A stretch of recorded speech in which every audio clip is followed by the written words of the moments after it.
Welcome, everybody. Welcome to a wonderful, wonderful Monday night. Hopefully, you are staying warm wherever you are. I know some different areas. Now our southern listeners are be like, it's cold, but like, what are you talking about? Go north, go north, go visit John, and you walk outside and your eyelids will freeze open. That's what we're saying. And then my area is getting snow. Cubby's area, well, they're just dealing with other kinds of things going on right now. It is just one of those interesting Monday nights. And I think to be honest with you, if the Eagles don't win tonight, my whole state of Pennsylvania is just going to revolt. So maybe a riot. I mean, they riot if they win, they riot if they lose. Yeah, I was So going to say that's I, just a thing in Philly there. So that is.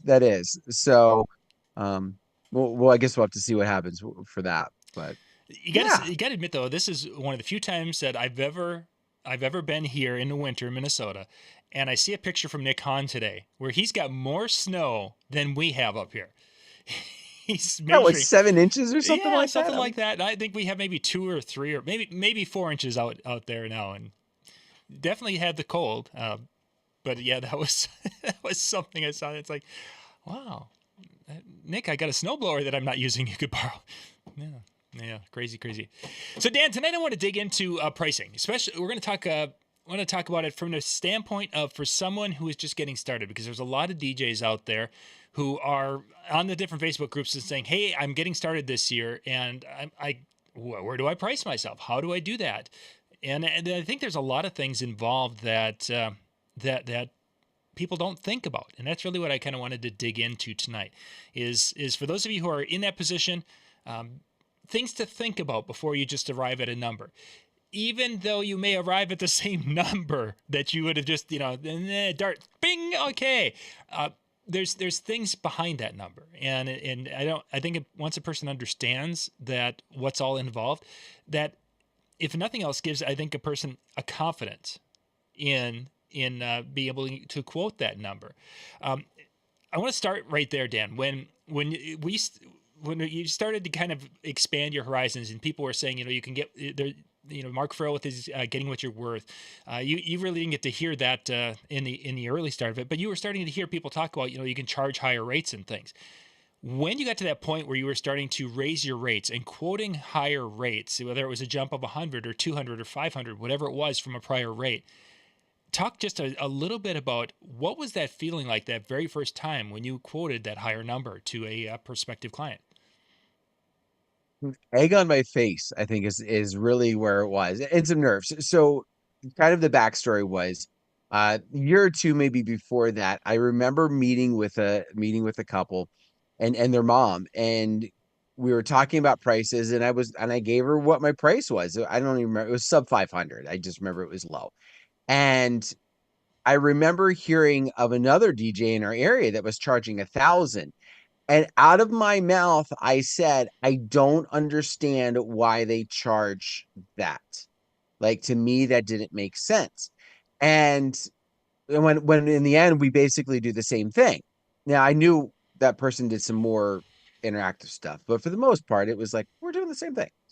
Um, and afterwards, the mom was very happy. She's like, "Yeah, you're right. You guys do kind of the same thing." But then when I realized that I can charge more and should charge more, because I actually started looking at it from the business standpoint, I immediately went back to that spot and just egg on my face. Now, that DJ, I don't think ever knew that story. I don't think he ever knew that I, for lack of better terms, put down what he was charging. But I do, like, every time I was quoting, I'm just like, oh my gosh, like, what was I thinking? Like, Mm-hmm. seriously, what was I thinking in that moment? But then after that, it was, once I actually started doing it, it was a huge nervous thing. Anytime you make that in price increase, you're like, oh my gosh, am I going to price myself out of whatever? Um, and whether, I mean, whether it's $50 or whether it's $500, whatever might be the case, there's such a nervous element to that, because it's almost like you can't go back, or in your brain you can't go back. You can, but it's kind of a little bit nerve wracking in the moment. Yeah, I think it's the phraseology of that you outran your punt coverage, or you outkicked your coverage. Kind of you almost feel like that at times. Is that okay? I feel confident. I feel that I can provide a, again, let's just use the number $500 show. Can I provide $1,000 show? Can I provide a 2,000? Whatever it is, I have this one, and am I confident enough?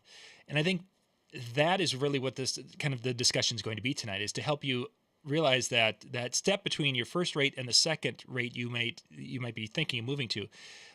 There's a logic and a reason behind it. And, as Dan said, I didn't know why he charged as much. That's kind of what we want to talk about tonight, is to help you kind of work through that. This isn't one I didn't want to go there, but I think, let's talk about the talent side. When I very first started, and this is actually something when we were talking about calculating rates, when you're just looking at hard numbers, you're not really attributing that talent side to it. But as you've talked to more DJs who are getting into that higher dollar, or even a Jason Jani type of a person who's out there and they're selling talent like that, that makes a huge difference when it comes to quoting prices, because you're selling an intangible at that point in time. How has, when you, in your own your walk with the pricing and such, when you start viewing it as, okay, now I'm offering my talents, how has that changed your confidence in your pricing that you're offering?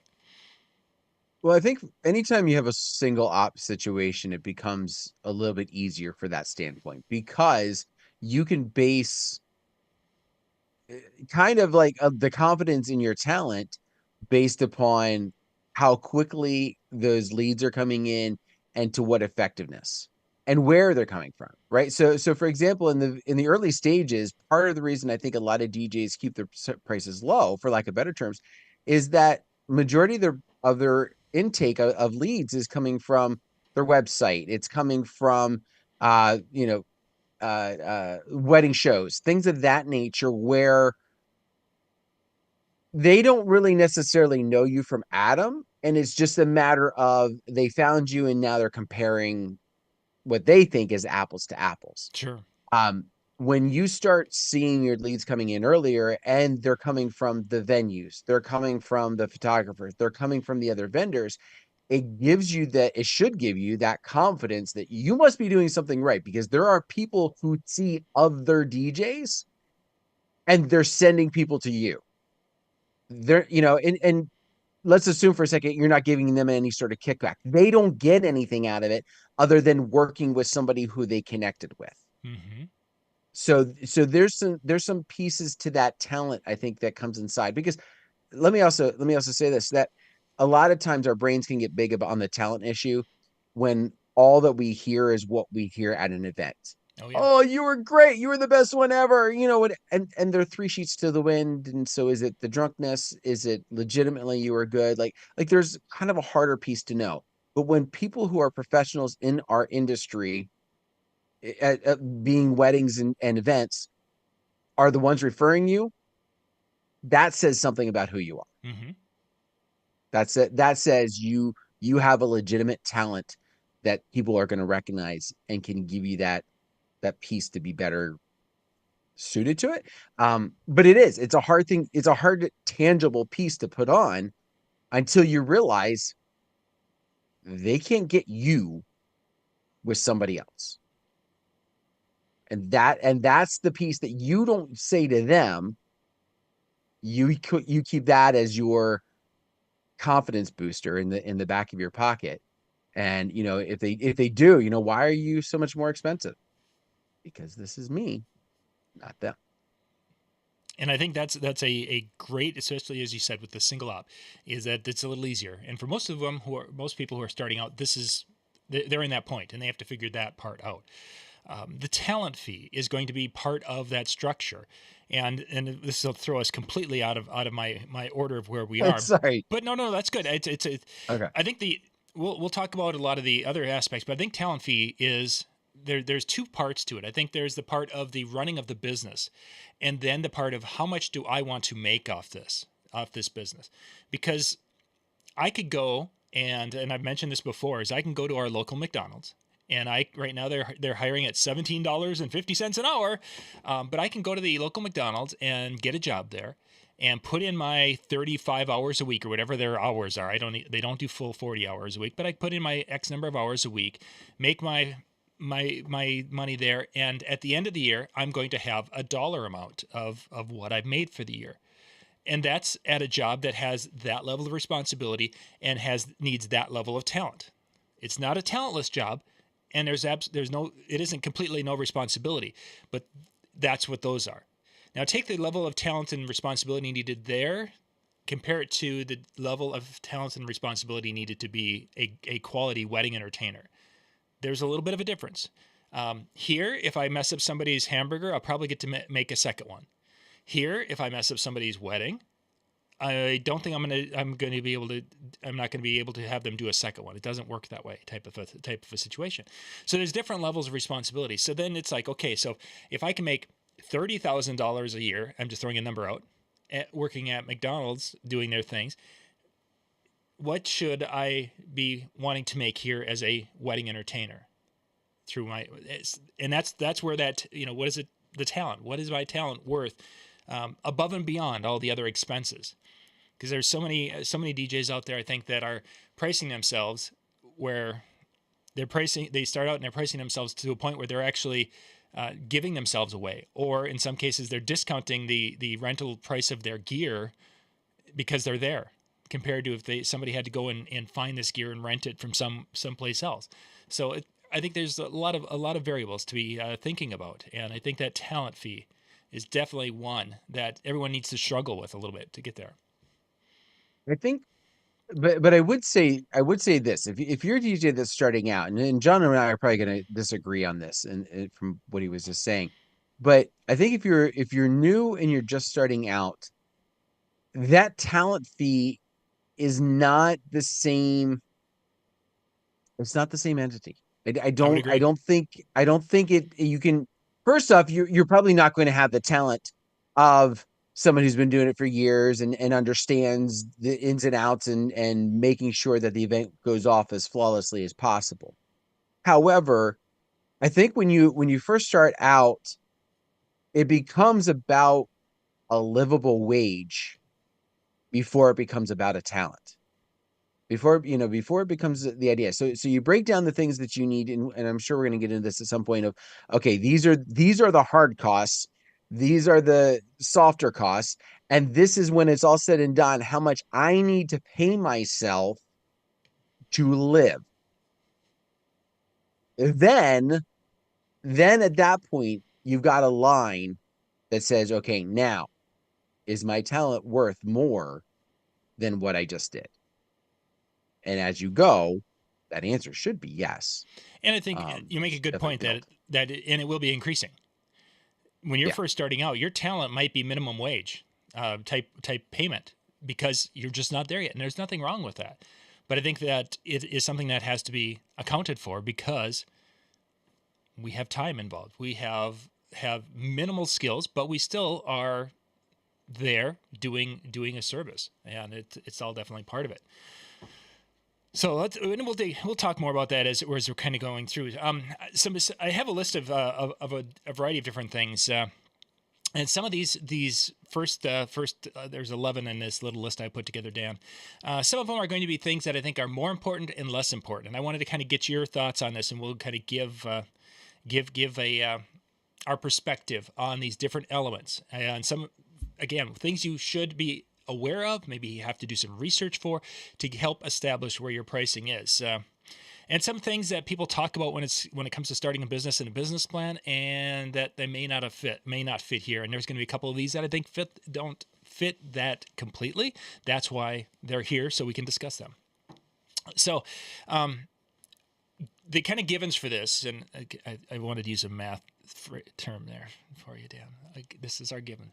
So a given, we're talking wedding DJs, basically, that you're primarily going to be being a wedding DJ, and you have established that your market that you're wanting to work is within a vicinity of an area of whatever it is, an hour of your abode, 100 miles, whatever it is. But you have established the area in which you want to work, and you're primarily wanting to do weddings. So those are the two things. First area, Dan, the income level. This is something that the business people talk about, is understanding the area in which you want to work and the income level of the disposable income type of thing of the people that you're working for. How important do you think that is for wedding DJs? Does it matter? It definitely matters to a degree. Just from the standpoint of, if you're in a very impoverished area, they're not gonna have the potential liquid income to pay out for those higher prices. And so you definitely want to keep that in mind. If you're deciding, like, if you're just starting out, those are things you need to look into for your area to find out, like, okay, within 100 miles, am I going to have some nicer wedding venues, or is the only place that's doing weddings within 100 miles of my house the local VFWs? If it's the fire halls and that's all you got, they, can you make a good side income? Sure. But are you going to make enough to live off of? Maybe, maybe not. It also kind of depends upon some other factors, but it's going to be harder. Um, and so I do feel that it weighs in to a degree, but we do know that a wedding is an emotional piece, and our couples will justify expenses because it's awesome, or because it makes them feel awesome. Case in point, Jim Cerrone just recently, the other day, shared that there is a new position, for lack of better terms, a new career, if you will, for weddings, a I new saw service. I saw You that. saw this? Go ahead. Yeah, Where please. where it's basically a social media hype person, right? They're going to come to your wedding. They're going to hype it up on social media so that you're trending of some sort with that piece. So people will pay for stuff if they value it. People will pay for it if they value it, and if they think it's worth um, spending or going in debt for it. My cousin-in-law, I love him dearly, don't get me wrong, but he spent more on his wedding to his wife than the home that I am currently living in. Ooh, One night, they had over 300 people. They paid for buses to get there. It was in a mansion, like, paid a fortune, paid a fortune. And does he make a decent living? Yes. Does he make the kind of living to justify that? Not in my mind. Um, but that was what they did, because they wanted that event. They wanted that size. They wanted those feelings. They wanted those emotions. And they got them. and I think in understanding the capability of your market. In Minnesota, they go through in the state of Minnesota with the Secretary of State will go and have the rank of the counties from the most impoverished to the most affluent. So you can actually go check that out and see that the average income level of Todd County is $41,000 a year. Stearns County is 82,000, whatever, that type of a situation. So there's information that is out there that you can have.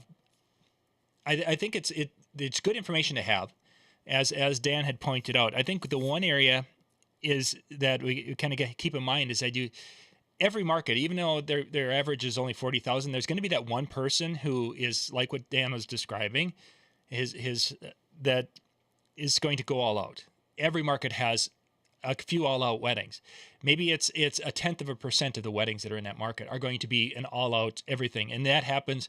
I've done some weddings out in the middle of a hayfield type of a thing, and it looked like that they spent a ton of money to make it happen because this was the dream that they had.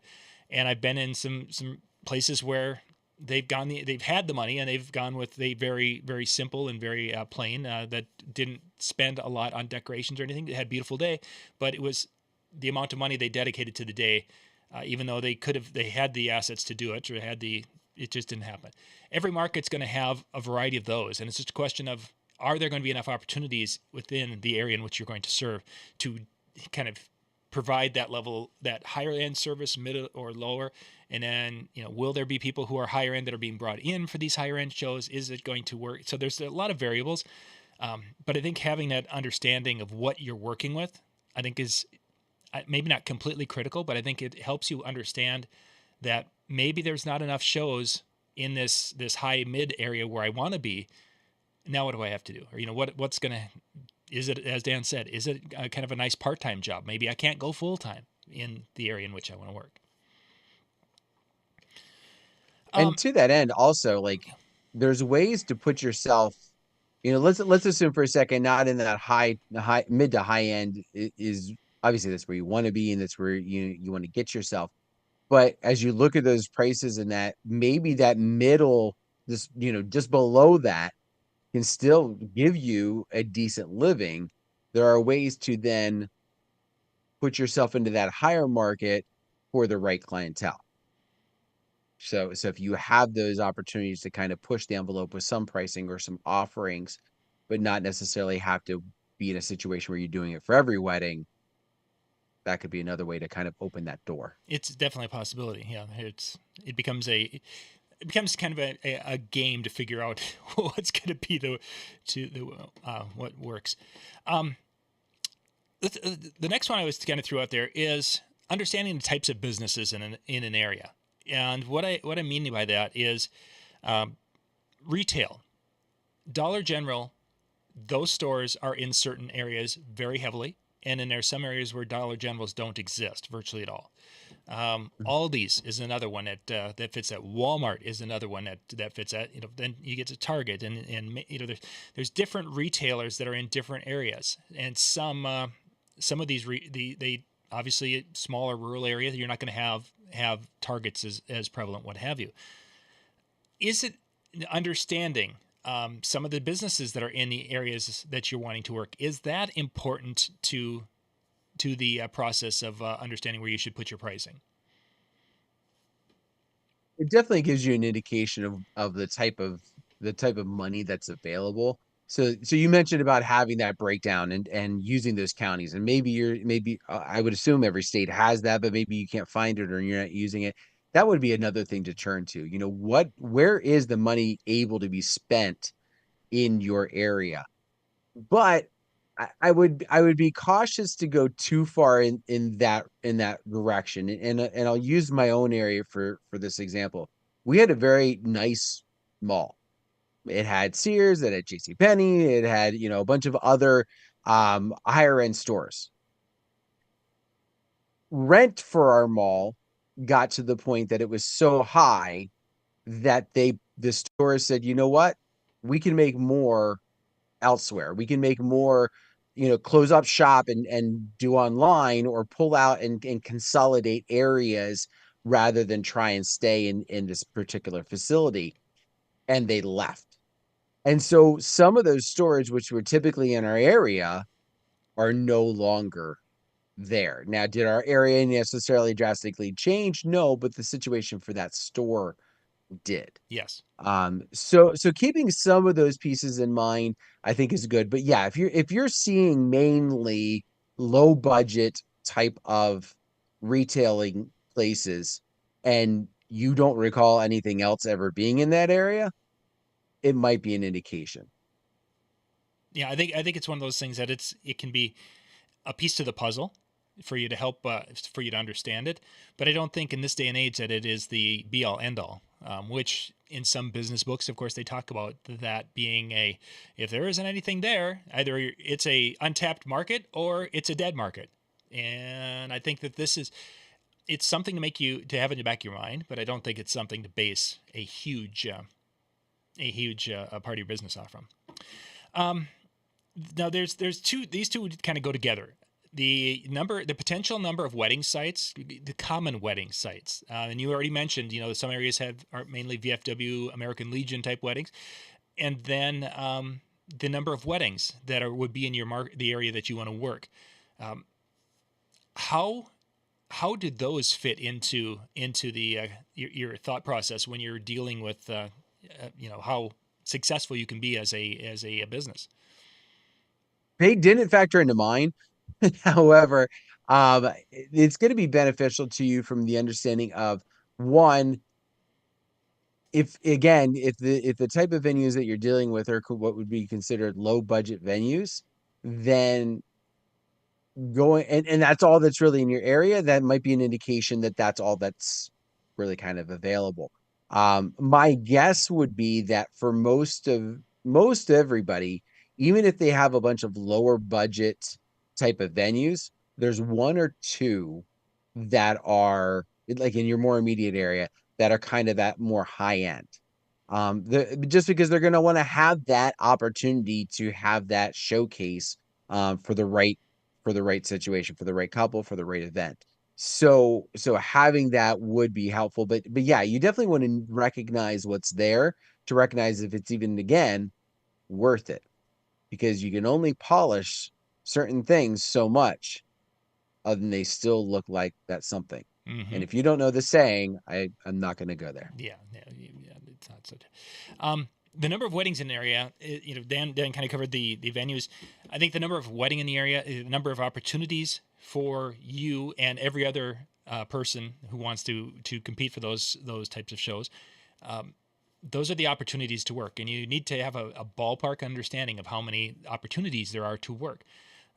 The place to find that out is every county in Minnesota, at least, they have to get their marriage licenses at the county, and that information is public knowledge to ask about. You can go and find out. Hey, how many weddings did you have last June? And they will pull that out and say, oh yes, we had exactly this many wedding. That people filed for licenses. Doesn't mean that they actually did get married. Doesn't mean that they actually came back. But this is how many applications for marriage licenses we had. I think that's good information to understand, because you can kind of take, let's say that you're going to be working two counties. These are the two counties I want to work. And if you find out that in that period of time, all of the weddings for the year only netted, there were only 500 weddings in those two counties over the course of a year.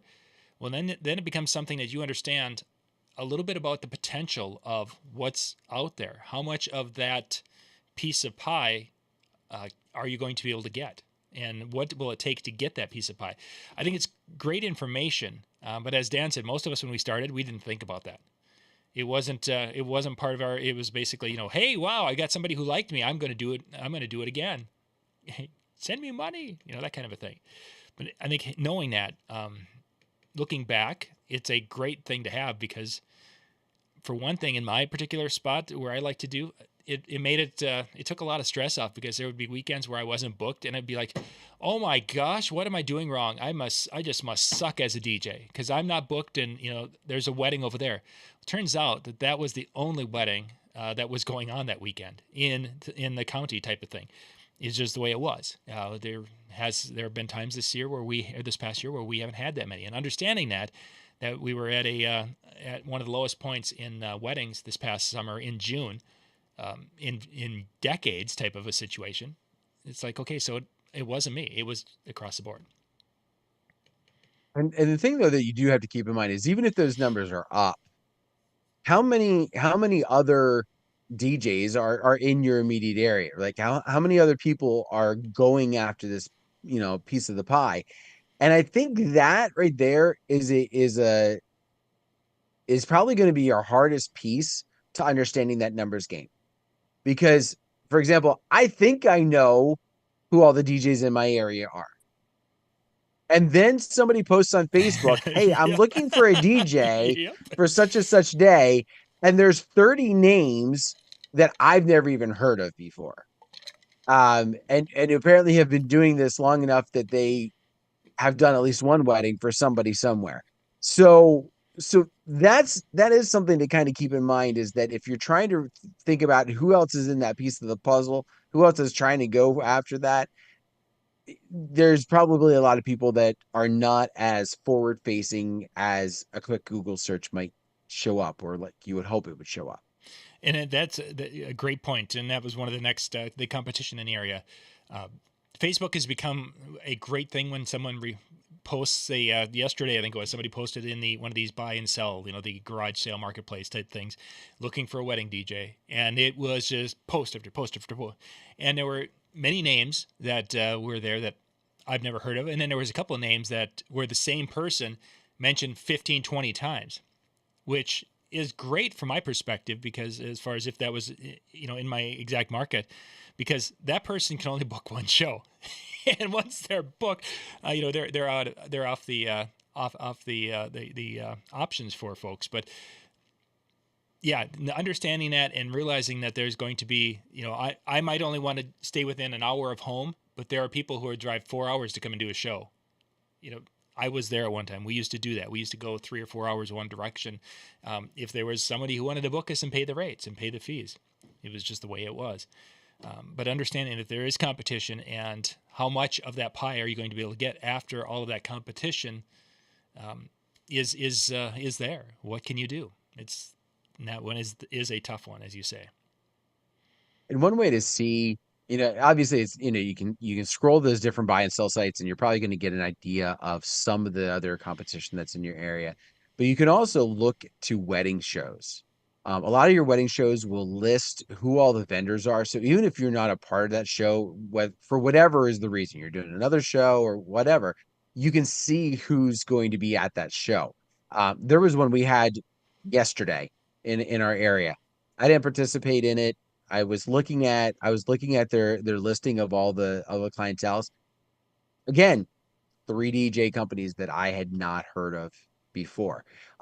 So again, it's just one of those things where another place to go to find that information is look at what shows are happening in your area.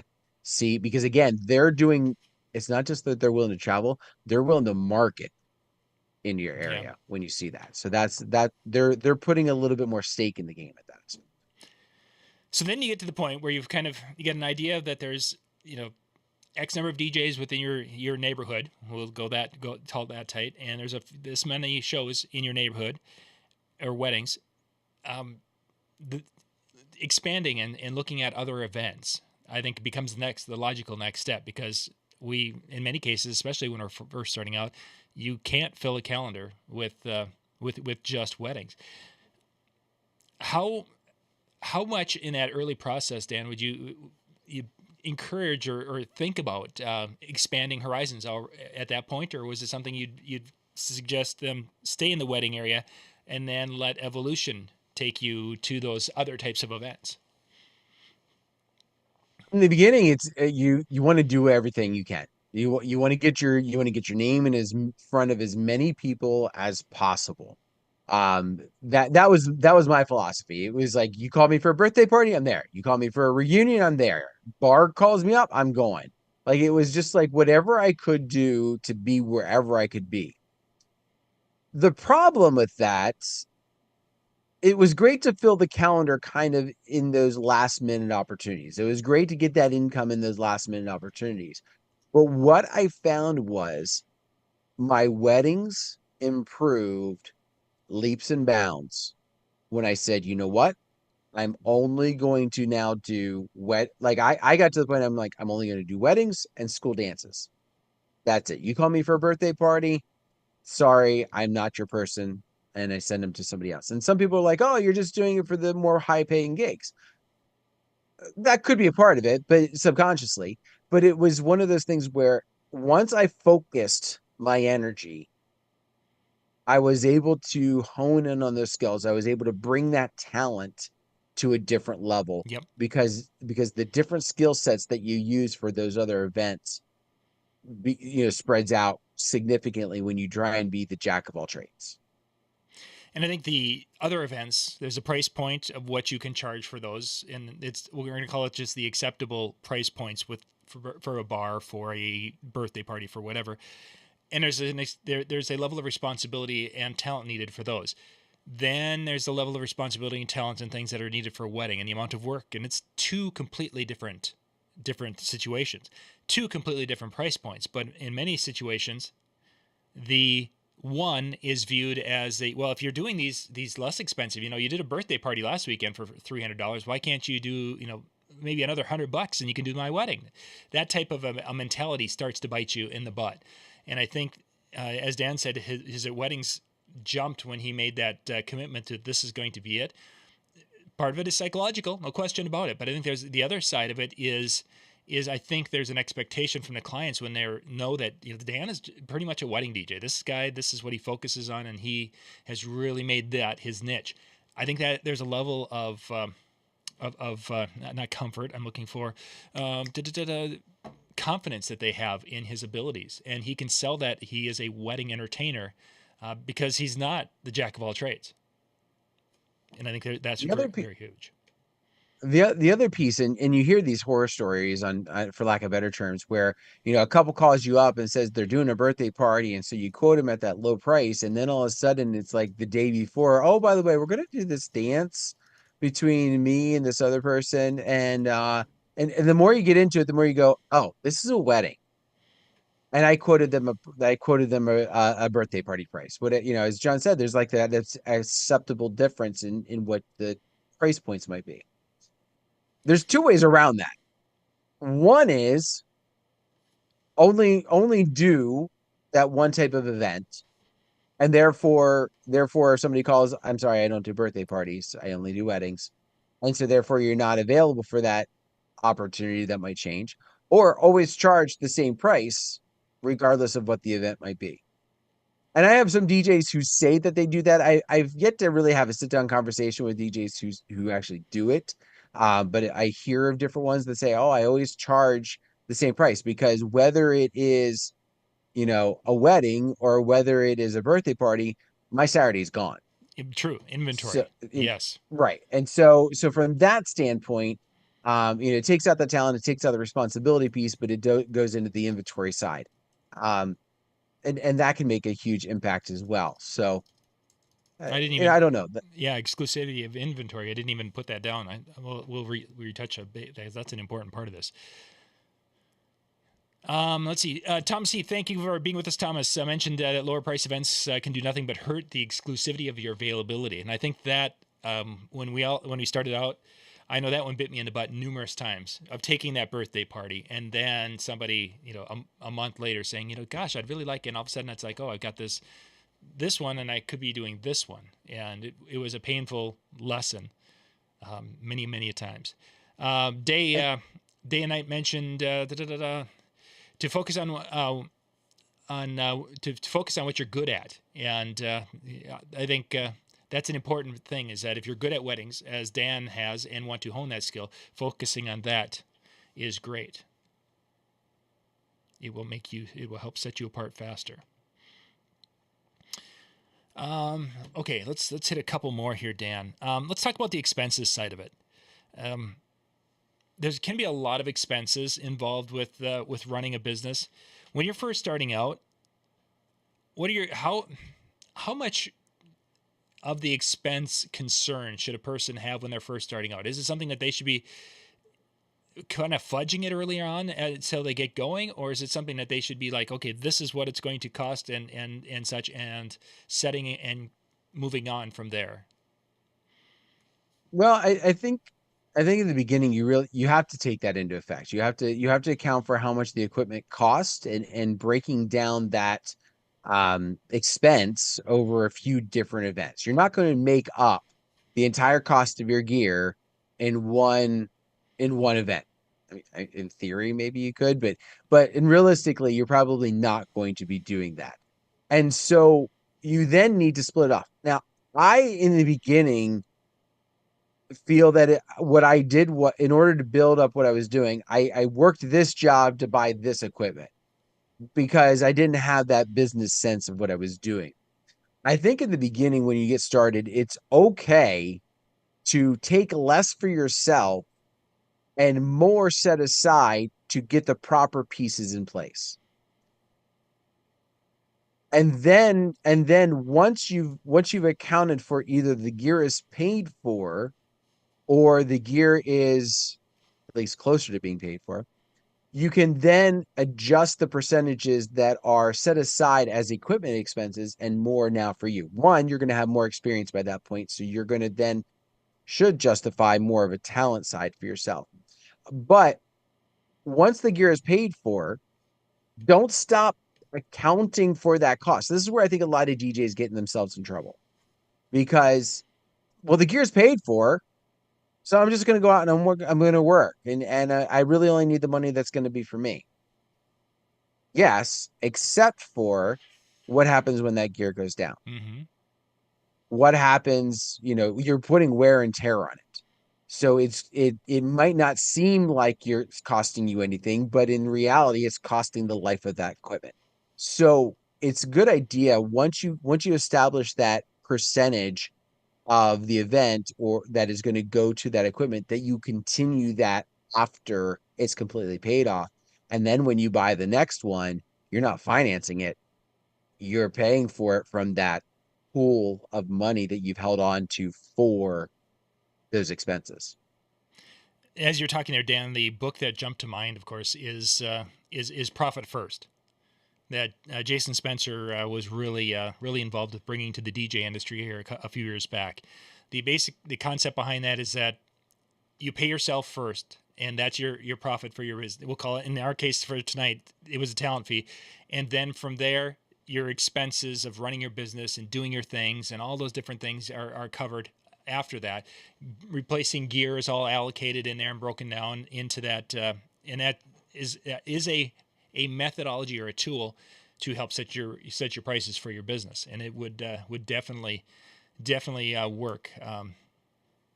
Would it work for starting out? Yes, but as they say in the book, you start maybe some of your percentages, as Dan had mentioned, maybe your personal pay percent is very low because you're covering a lot of expenses. And then as time goes on, your personal pay goes up, but then your expenses are still there, but maybe it doesn't have to go up because this is now finally able to go up as you're making more money or charging more, whatever.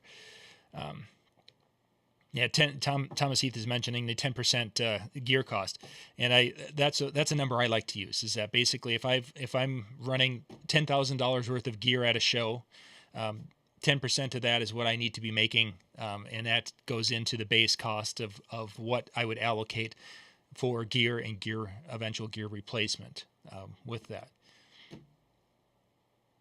I think it becomes the one thing though that you don't want to do as a as a new DJ starting out, because this is the trap that I think a lot of people get into, is when you allocate that 10%, that's not something you're sharing with the client, Yeah, that's right? true. Like that's not, you're not breaking, if somebody says, well, why are you charging? Well, $1,000 is to cover the equipment and the extra, $500 goes in my pocket or whatever it is that you charge. That doesn't matter. Don't sell the gear. Use that in your head at how you come up with your price. Use that for how you justify what you charge to yourself.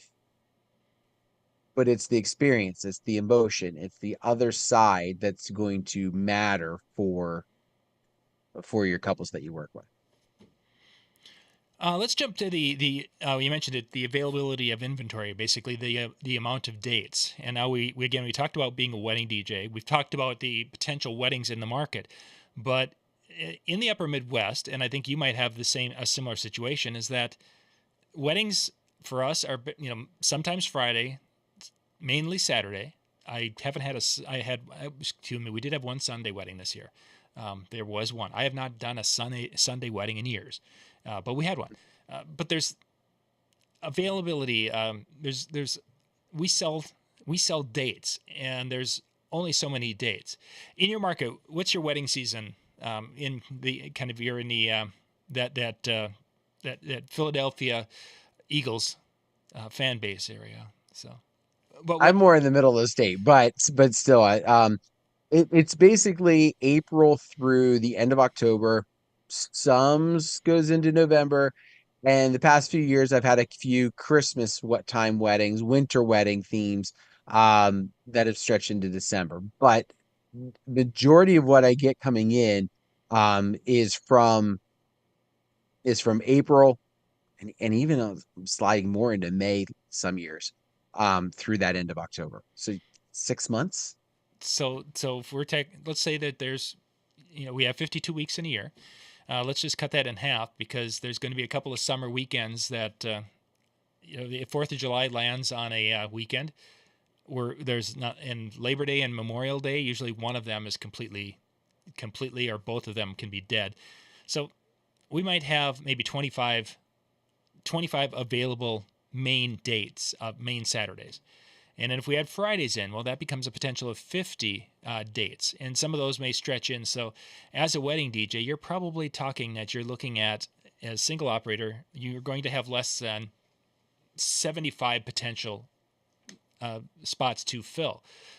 and that's if people are actually getting married on those other dates. In reality, for most of us, we probably have maybe 20 Saturdays that we might have an opportunity to fill. If I'm taking, we're jumping back to what Thomas said earlier, is that if he's selling those 20 Saturdays and he's getting, taking it and selling it for a birthday party, he's only got 20, 25, whatever it is. And if you can't, the idea that the inventory is limited, it's a finite resource, and once it's gone, it's gone. Dave's mentioning a Sunday wedding on holiday weekends, and you can charge a little That's much. usually when I get Sundays. Yeah. If I get a Sunday wedding coming in or a request for one, it's on a long weekend. Yeah. Because Northern Michigan with Thomas, Memorial Day through November 1st. So yeah, that's a really short season, because you're talking basically June, July, August. Yeah. So he's looking at 20 Saturdays, probably somewhere in that ballpark, 25 Saturdays. And how does that affect one's pricing? Oh, it should 100%. It should 100% change it, because now it becomes, you either make the premium or this can't be full time for you, Mm-hmm. because you're not in 20 weddings. Let's assume for a second that you're $1,000 DJ, right? And let's not even assume like the equipment cost. That's $1,000 that comes to you. 20 weddings, you've made $20,000. Even if you get the 50 weddings, that's 50,000. Yep. Just a few moments ago when we were talking about McDonald's, $17.50 an hour, you're making that.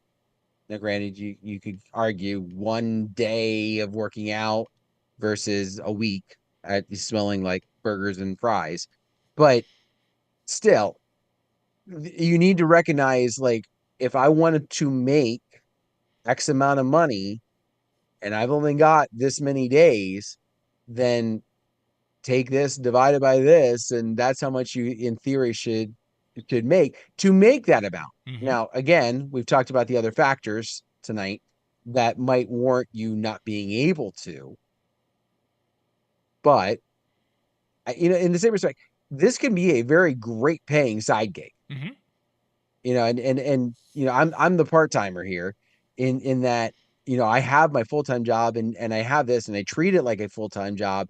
But if I decide that I only want to work 15 weddings in the year, it's okay. Yeah. You can still survive. It becomes that extra income that I can use for whatever else might be out there. So my little McDonald's job was paying me $30,000 a year before taxes. So going back to the 25, and you're $1,000. Yeah, you're not even making as much as a person would be at McDonald's. Now, granted, you have to work more hours at McDonald's, but $20,000, if you're $1,000 DJ, doesn't cover the cost. Mm-hmm. Doesn't cover and again, that's the money you're taking in. That's not your taxes. That's not your, all the extra pieces to that puzzle as well. And there's the pieces. I think we're gonna have to do the actual getting into the calculating of how we do that and how we arrive at a number. That will have to be. Let's talk about just in our last few minutes here, some of those expenses that sometimes people don't think about when it comes to running a business. There's going to be some expenses that are strictly business related, and some of them that are for tax purposes business related. Let's put it that way. Let's throw out some things that are business expenses that people need to account for when it comes to their pricing and figuring that all out. I mean, just general office supplies. We don't use as much paper as we used to, but I would be willing to bet that there's probably, you're not 100% digital in everything that you do, and maybe you are. I'm not. But there's that. There's batteries that you use for your microphones. There's insurance. I mean, that goes into that business side that sometimes is that piece that we don't think of. Mm-hmm. Oh, for sure. In fact, there's a lot of times where DJs are posting, I just found out I need to have liability insurance. Like, where can I get that? I know in the beginning of my career, I thought it cost way more than it actually did. And so I avoided it like the Yeah. plague. Yeah. I never had a venue ask, so I didn't get it. But it can be those other pieces for that. I'm sorry, Day. I didn't mean to discourage you in that aspect. Um, to that piece. I did, But and website's another one that Mhm. and that falls into the category is that if you weren't a DJ, you wouldn't need a website, you wouldn't need hosting, you wouldn't need to be buying the domain. um, Email, cell phone, I think these kind of fall into the same category. Well, I would have an email address even if I wasn't a DJ. True, but you probably wouldn't have, John at discjockeynews.com. You would have, John used to be a DJ at gmail.com. You would have a free email address. And those emails now they cost $5 a month, unfortunately, in many of those situations, as does your hosting and as does the other aspect. Cell phone. Oh yeah, I'd have a cell phone even if I wasn't. That's true. This is one of those costs that becomes I can write part of it off on my business expense. So I should allocate something of that expense to my business. But yes, you probably would have a $40 a month cell phone package even if you weren't. I get that. But you can also, there are services out there where you can have an actual business line, that is separate from your personal one. Mm-hmm. And there can be pros and cons to that and deciding what you want to do. Me personally, I started out with a business line before they could kind of be tied together. So I still have my business line, and Mm-hmm. I pay like $100 a year for it. And it comes to my cell phone. And so the two can work in tandem, and it frees up those opportunities. Client management systems. Yeah. That's another piece that can make your life much easier. Can you do it without? Yes. But is it, something that's going to be, beneficial for you and save you a lot of headache? Mm-hmm. Absolutely. Vehicle. I mean, Dan could have a cool little sports car and have a really great midlife crisis, but that won't haul his sound system. So he has to have either a second vehicle or a bigger vehicle, which probably isn't as, what it's part of it, what he has to allocate. And now you're running a trailer Excellent. now, aren't you? Oh, Off of, I have for years always done the trailer. I mean, I have my vehicle that can tow the trailer, but I can also, in certain circumstances, the vehicle's large enough that I can put a sound system into it and not have to haul the trailer. So I kind of did that for twofold, so I wouldn't be restricted to the trailer for certain but events. more expenses to make sure you have the insurance for the trailer and the insurance you need for the vehicle to make sure if something happens, everything's covered. Beyond, Maintenance on the vehicle. yeah, maintenance on the vehicle and different little things like that. Some areas people have taxes that they have to be paying on their. Granted, we all have income tax and a 1040. You fill those out, but in some places there's sales tax that has to be paid and collected and dealt with. And now, granted, that's not an expense to you most of the time, but there's more labor and more involved with it that is something you need to be figuring out. Well, it's an expense to you if you don't charge it and you're supposed to be charging Yeah, it. then it becomes a yeah. Then it becomes your expense, not the client's. Superfly, hey, thanks for being with us tonight. Mentions he's got a Helium mobile cell phone plan. I've not heard of Helium. I'm thinking it's very similar to basic to there's a lot of like third party Mm, systems that use the towers for other companies. yeah, he mentioned So it through he mentions T-Mobile. goes through Yeah. T-Mobile. So T-Mobile has all their towers and they rent out part of it to these smaller groups. They don't have to do the upkeep, so they can do it cheaper. Mm-hmm. Mm-hmm. So yeah, there's a lot of different expenses, a lot of different things to think about. I think when a person is putting together where they want to be, and I think the big point is when you're first starting out, and you're just going to go out there and say, oh, I'll do it for $200. Well, there's a lot of things behind what that $200 should be doing. Not saying that as a starting DJ that's a bad idea to be always, that you're throwing out a number that just to get you work. Just to be aware that there's things behind that you're going to have to eventually start covering expenses wise or allocating money for, and that $200 may sound like a great thing right at this point in time, but as Thomas and all of us have found out at times is that we're taking we quoting these little cheaper events, and then as you move on, you find out that I'm losing money doing this show. It's a Saturday night, and my family and my friends are all in the backyard having a good time. And I booked this little $200 show, and now I've got to go do it, and I'm losing money, and I'm not hanging out with my family and friends. Those things will kill your desire to DJ really, really, really quick. Oh yeah. And I think Yeah. we've all been there. And it's hard to say no to some of those, right? It's hard to turn those types of events down because in your brain, my equipment's paid for. If I don't go do this, then I didn't bring any money in. And until you really understand what it's costing you and how much it's costing you, and I would do just a quick search of our videos because I know this has been brought up some different topics. I think Brian Red has done a couple of them Yep. where understanding like the cost of the event. Um, but when you understand that piece of it, that charge per event, you recognize that as John said, you might be losing money at the $200 price tag, not to mention all the fun stuff that you potentially could be doing with your friends and family, For sure. For sure. or just avoiding them. Maybe it's a plus for that. And you're doing it for free just because you want to be out. That could be something. Maybe doing it, and I guess one doesn't know. I just put the link to subscribe. That is the new YouTube channel. If you're watching on Facebook, again, thanks for joining us. We got a lot of folks that bounced in here. That is the YouTube channel where we're doing all of our live streams now. That includes the Bill Herman Show, Howie, Brian, and our Monday night show. Tonight, Cubbie was earlier today. He was planning to be with us tonight, and I mentioned, of course, he's in Iowa, and it's like, it's caucus night. You need to, and he is off doing his civic duty tonight. And hats off to Cubbie.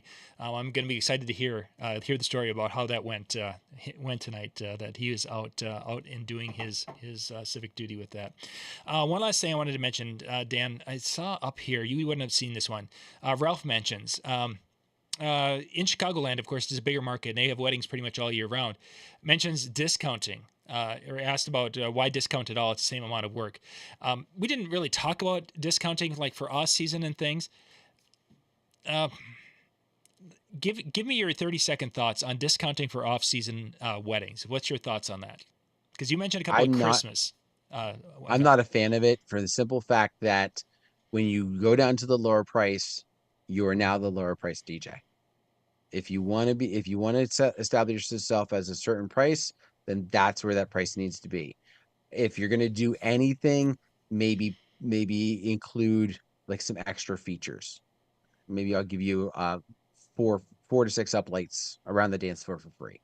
Something that's not necessarily coming out of your pocket, and it's like an off-season special, but it doesn't make you a cheaper DJ because you're still there. Yeah, exactly. I think as Ralph was kind of intimating, and Dan, that you still have your costs, you still have that, and you more importantly have that reputation that needs to be there. That I am worth this because of what I bring, what my skills and ability and different things. So keep that in mind as we're going forward. We're not recommending discounting. Not that you can't discount when the needs are there and when you feel that this is something we've all been there, and we've all had those moments in those situations where we have done that. But as a rule of thumb, it just is better to do your thing. So I would also throw this in real quick here. yeah, The idea that when you could kind of go the reverse of that and have in your high impacted areas, your fall weddings for a lot of us, having like a minimum package that they purchase. So instead of discounting, it's just okay. Well, I'm going to take away that restriction that they have to have my uplights and they have to have this and they have to have that. I'm going to take that away during those off season times, but during the busy times, I'm going to enforce that.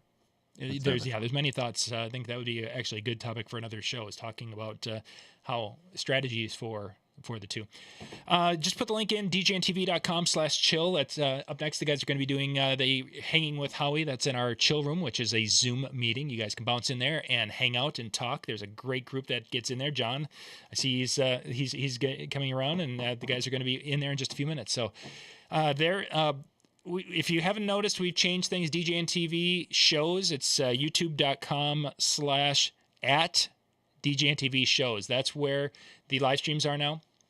The Disc Jockey News, youtube.com/Disc Jockey News is basically going to be our shorts. Dan's tips shorts, my tips shorts, and then we're doing gear. It's basically going to a gear channel, and we've had we're gear that's in the office right now is we got the T7 Hercules T7 here with some things. Michael's been working with the Go, the Den and Go unit. And we've got another controller coming in, and we have a new speaker that's going to be coming in that you guys are going to be hearing about very shortly, because it's going to be official. Its official release date is a few days away. So watch that channel, Disc Jockey News, youtube.com/Disc Jockey News. Yeah. All right. I'm going to get things here. Dan, take us home. All right. Thank you very much for taking time out of your night to join us, whether it's the first time and you found us talking about price, or whether you've been a longtime listener. We appreciate you very, very much. Have yourself a good one. See you next time.